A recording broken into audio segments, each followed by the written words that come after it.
Today, I'm going to talk about all the books that I wish I owned a physical copy of. So I'm going to get straight into it. Ghost World by Daniel Clowes. I got this out from the library, read it, absolutely adored it. And at that time, I was living in Birmingham. And in Birmingham, city centre, they just had such a great graphic novel section. And then when I moved to Bristol, they had a great graphic novel section as well, because I was living in a city centre. And so I got it out twice. I got it out once in Birmingham, and then when I moved to Bristol, I got it out of the Bristol Library again, and I absolutely adored it, but I never bought a copy. And now I live in a very rural area. My local library does not have it, and I would really like to read Ghost World again. I just love it. It's got such a vibe about it. It's so like chic. I absolutely love Ghost World. I haven't seen the film adaptation of it though. Tell me if the film is good. I then Cartwheel.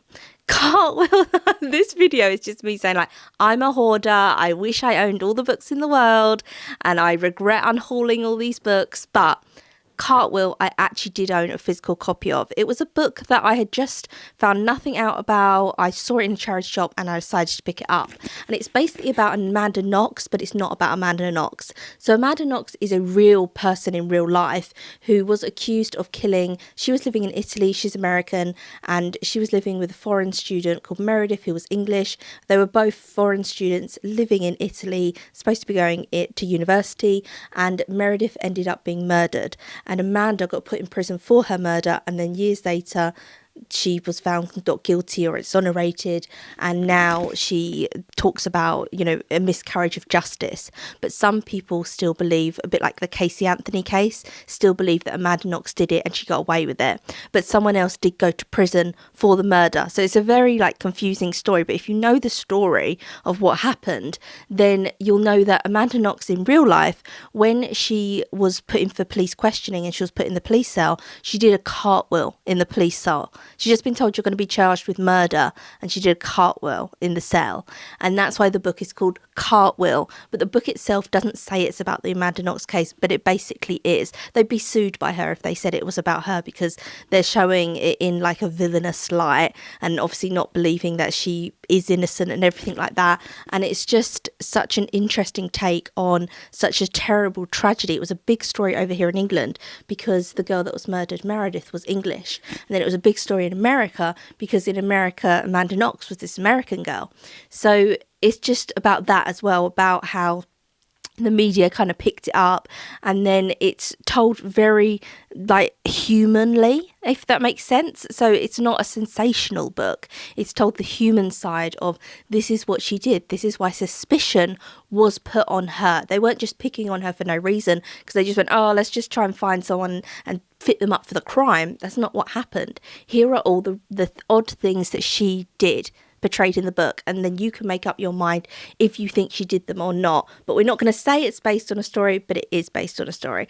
I just thought it was a fascinating book, and I would really like to reread that book. Next up is another book that I actually unhauled, and it's Junk. Junk is about a group of teenagers who are living in Bristol, which is where I used to live, and they all become drug addicts. And it's really about who you surround yourself with is like poison to you. So it can be a good thing or it can poison you, and then you also get addicted to drugs because your boyfriend's doing drugs, and how easy you can slip into that.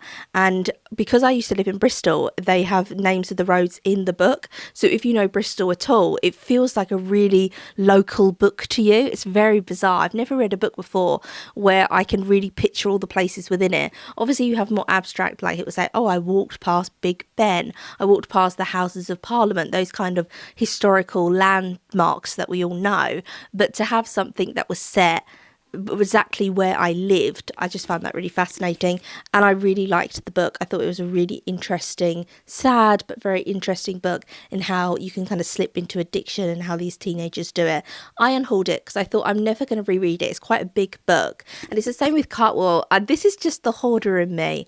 I'm like, I regret unhauling these books, but I don't know if I actually would have reread them, because behind me I have the books here that I absolutely adore, my favourite books, and I haven't reread any of those. I have reread Frankenstein, but not any of the others, so who knows. But I just love to give Junk another read.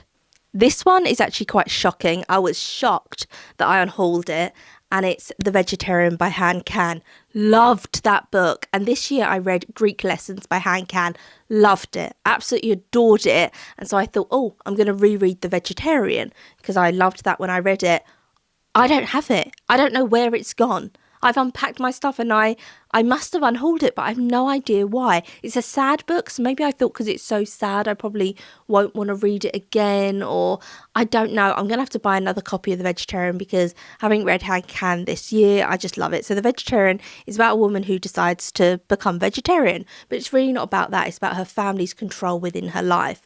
And Greek Lessons is about a woman that takes Greek lessons, and the teacher, some of it's told from the teacher's point of view and it goes into his life, and some of it is told from her point of view. But really it's about grief. She has lost the ability to speak and no one knows why she's gone mute. It's due to emotional distress that has caused her to not be able to speak, and because she can no longer speak and she's mentally unwell, her ex has taken custody of their child, so she's no longer allowed any contact with her child. And it's about the grief of that, how if your child's taken away from you even though they are still alive, and she goes to the school and she goes and like looks at him, it's the grief and the pain that you feel with that. The grief, also grieving someone when they're still alive because you can't have contact with them anymore, how painful that is for her. And oh my God, it was just like a heartbreaking, really heartbreaking book, but I loved it. So I definitely need to get The Vegetarian again. I can't believe I got brave with my unhauling. I really did, because when I moved house, I was like, oh, I don't want to move all these books. And these are books that I enjoyed, but I'm not going to reread them. And now I'm like, no, I just want them back in my collection. But if I'm not going to reread them, you know, I'm going to not buy these books until I've reread some of the books behind me, and then I'll allow myself. So I'll read another Han Can and then I'll allow myself to buy myself a new copy of The Vegetarian. This one is a really strange one. Marilyn Manson's autobiography. So he brought out an autobiography, I think in the 90s. And I read the book, I enjoyed it. I felt it was a good book because he didn't portray himself as a hero. And sometimes I think when celebrities write books about themselves, they go, look, I'm a great person, I'm amazing, and that's it. And there is actually a bit in the book where he witnesses a car accident. And this is before he is famous and everything. And this woman is in the car and she's bleeding and he just walks past her. And I think she says like, help, or she says something, and there's other people coming to help that are there, and he just walks on. He's like, I can't help, and walks on. So it doesn't make him look like a good person, even though there were other people right there. But he's talking about like the situation and how he felt and how bitter he felt within that situation. The reason I would like to reread the book is because it's really about like follow your dreams. So he didn't come from a celebrity family. None of his family were famous. There's no nepotism with Marilyn Manson, and it all just came from him being in different bands and then writing to record labels and saying, I've got this band, here's a mixtape, come to our show. He also hand designed all the posters for their shows, and it's just about kind of one guy's mission to become famous and how he really invests. It reminds me of the Kurt Cobain diaries. So I got that out of the library and I found it quite difficult to understand because it's all in Kurt Cobain's handwriting and it was published after he died. But in that, he like wrote lists of where they had sent letters to record labels, and I believe there were his letters to record labels in the book when he was trying to get Nirvana off the ground, and all the shows that they did and all the publicity and advertising, because obviously this is before they had a record label, before they had that kind of machine behind them pushing them on. They had to do all their own marketing. And that's the thing with the Marilyn Manson book. It's an odd book. It's really strange and there's like really bizarre bits within it, but it also is about like him just kind of writing to everyone, sending out mixtapes. Like if there'd been the internet back then, he'd probably be doing like 17 videos a day singing, saying sign us, sign my band. You know, about some people just have that real get up and go within them, and it just makes you feel positive when you read that. I don't want to be a rock star, so it's not anything relevant to my life, but it's just reading someone who has like a really positive perspective that are going to make their own dreams come true. There was just something about that I liked, that I don't think he intended within the book. He was just writing about how Marilyn Manson himself, this character, became famous. That's all he was writing about. His name before was Brian Warner, and he was a music journalist. Same with Amy Winehouse. She was a music journalist. She was obsessed with music before she brought out her own things and became a star herself. And so he was like obsessed with the mechanisms of music, and he was in bands himself as well, and just surrounded himself with music and knew that he was going to do something in that industry. And he's just writing about that in the book, but I just found it like quite an inspiring book, bizarrely, even though like I am a fan of his music, but him personally, like, I don't know, there was just something really inspiring that I don't think it was intended to be like, you know, to make your dreams come true. It was just saying, this is how I did it. This is the beginnings of that. But I felt the same energy with the Kurt Cobain diaries, which I didn't think I would. Because I think you think of Kurt Cobain as kind of this lost soul, and you don't really think of him as having like get up and go and positivity. And he, again, isn't from nepotism. He wasn't from a famous family or anything like that. He made Nirvana the band that they were by contacting everyone like, can we do a gig at your place, we'll sell it out, we'll sell the pub out, and here's our new song, sending it to a record label, please send someone from the record label down to the show that we're doing, and then hand drawing the posters and really getting this kind of buzz around about them. And I just find that interesting to read about those kind of people. So yeah, the Marilyn Manson thing, the beginning bit when he's talking about he's a music journalist, but he's also at the same time trying to spark his own career. And at the time he wasn't Marilyn Manson, he was in a band that were called like the Lunchbox Kids, and so he's trying to push that band forward, and he's kind of the driving force. It's almost like they're the managers of the band. It's like reading a book from the perspective of a rock and roll manager, because that's really what Kurt Cobain was in the early days to Nirvana and what Marilyn Manson was to his band. So yeah, that book anyway, that was a ramble. I got it from a charity shop. I thought I'm never going to read it again. And then now I'm like, oh, I actually felt quite positive after reading it. I'd like to read it again. I like unhauling, and I had to unhaul, and I hadn't hauled some books recently as well because I just don't have the space. The only bookshelf that I have is this one in my bedroom, and I can't feel why these shelves at the bottom are like don't have anything in them. It's because my toddler will just pull the books out. So this is all the space that I have, and then obviously I can stack some in the middle. My hoarding ways, I'll stack some up a bit more, and then at the top of the bookcase, you can see there's like a little bit of space at the top that I could stack some books as well, and then that's it. So I don't want to keep all the books, but there's some ones that you really enjoyed the reading of, but then you just kind of forget about, and then they pop back into your mind and you think, oh, that would have been nice to kind of like delve into that and reread that. Like I've kept Girl Interrupted by Susan Kaysen, and I never thought that I would want to reread that book, but I've always thought, oh, let me keep hold of it, and now I'm in the mood to reread it. It's about Susan herself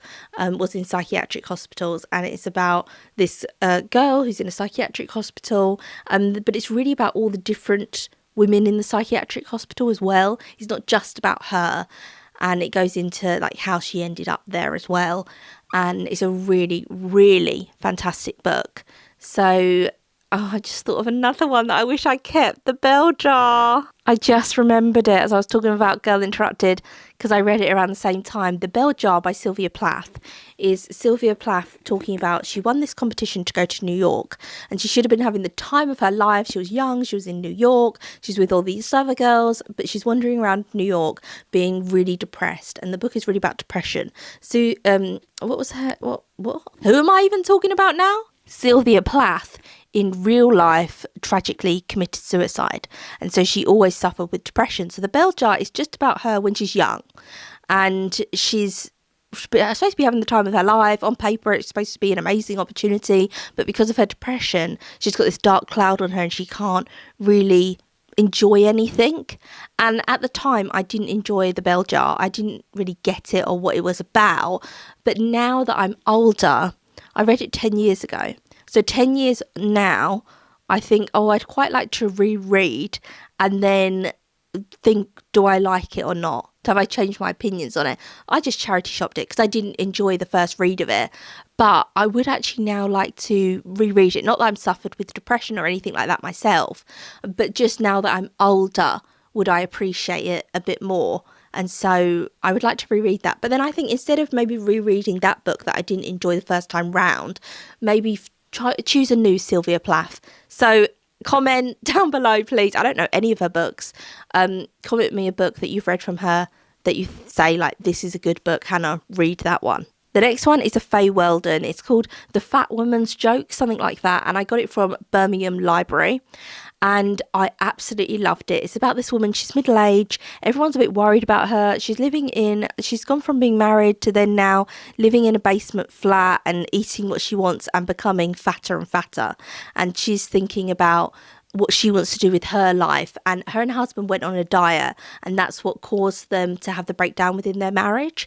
And I just would like to read it again. I remember vaguely about her son coming to visit her, worried about her friends are worried about her.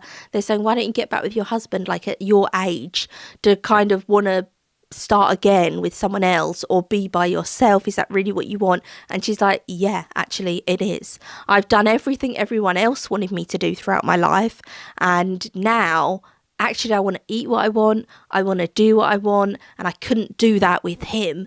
You know, like some people can. Some people, like me and Dom, we have our own hobbies, like within the house. So when I'm like filming a video or reading or whatever, then he's doing video games or he's playing on his guitars. So we have different hobbies. We don't have to be like, I don't have to sit there and watch him play guitar. And he's not like imagine if he was just standing there in the room watching me, like having to be a part of my hobby. Like, we have our own hobbies, whereas some people don't, do they? They have to do everything together, and that maybe works for them, but it doesn't work for other people.